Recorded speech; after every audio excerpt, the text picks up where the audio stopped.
A Helena Valley school was evacuated today after officials found what was initially reported to be a possible explosive device.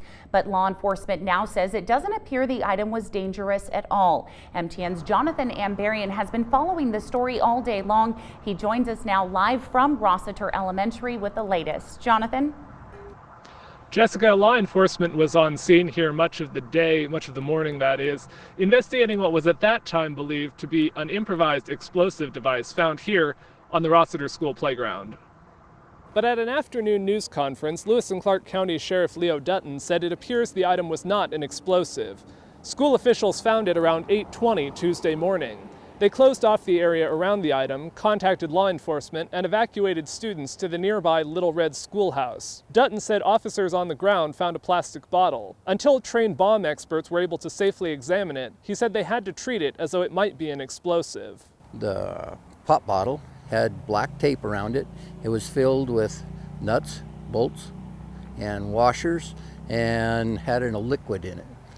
For the most untrained eye, including mine, would probably guess that quite possibly was an explosive device. Investigators say the bottle came from a construction site, and they believe it was moved by a homeless individual. Dutton said it was not a hoax, and there was no malicious intent.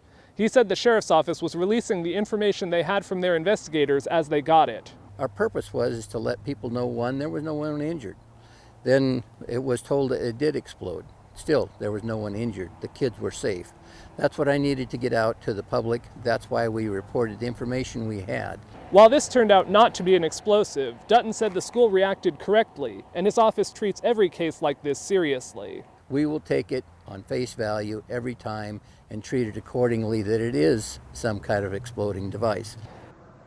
Now, Sheriff Dutton has said that they will continue to do additional tests on the bottle, but at this time they're not expecting to find anything dangerous. I'm reporting live in the Helena Valley, Jonathan Ambarian, MTN News.